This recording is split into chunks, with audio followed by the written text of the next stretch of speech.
ஒவ்வொரு எல்லா துறையிலும் இருக்கு. நடிகர் சங்கம் மட்டும் இல்ல, எல்லா துறையிலும் இருக்கு. அதுக்காக இப்ப நடிகர் சங்கம் ஒரு பாதுகாப்பு கூட ஏற்பாடு பண்ணிருக்காங்க. அதுக்கு எமர்ஜென்சி நம்பரும் கொடுத்துருக்காங்க. இருந்தா உடனே கம்ப்ளைண்ட் பண்ணா நிச்சயமா நல்லதே.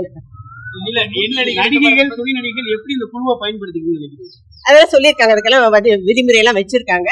அது எப்படி செஞ்சாங்கன்னா, இது என்னைய பொறுத்த வரைக்கும் எனக்கு இதெல்லாம் வந்தது இல்ல. பட் இப்ப நிறைய துறையில இருக்கு.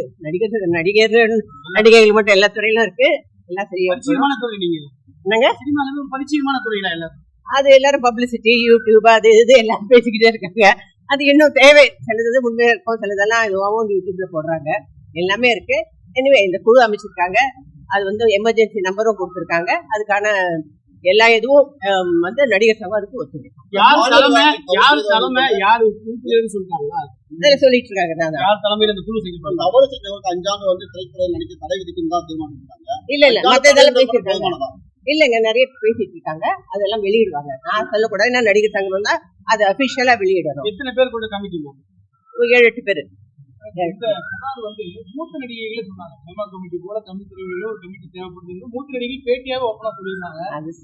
தங்களுக்கு ஏற்பட்ட சம்பவங்களையுமே மேற்கோள் காட்டியிருந்தாங்க. சொல்லுங்க, அதை உடனே பண்ணிருக்கணும். அவங்க டூ லேட். இந்த மாதிரி உடனே பண்ணிருந்தா என்ன தண்டனைகள் நடிகர் சங்கம் மூலமா அது நடிகர் சங்கம் மூலியமா இல்ல, நடிகர் சங்கம் அந்த இதை எடுத்து போலீஸ்க்கு எடுத்துட்டு போகும். அவ்வளவுதான். ஆமாங்க. ஏன்னா நடிகர் சங்கம் கட்டடம் இப்பதான் ஆரம்பிச்சிருக்கு. முடிய போகுது இந்த மார்ச்சுக்குள்ள.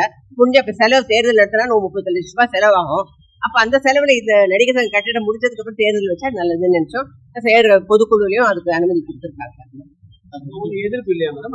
இல்ல ஒத்துழைப்பு கொடுத்திருக்காங்க.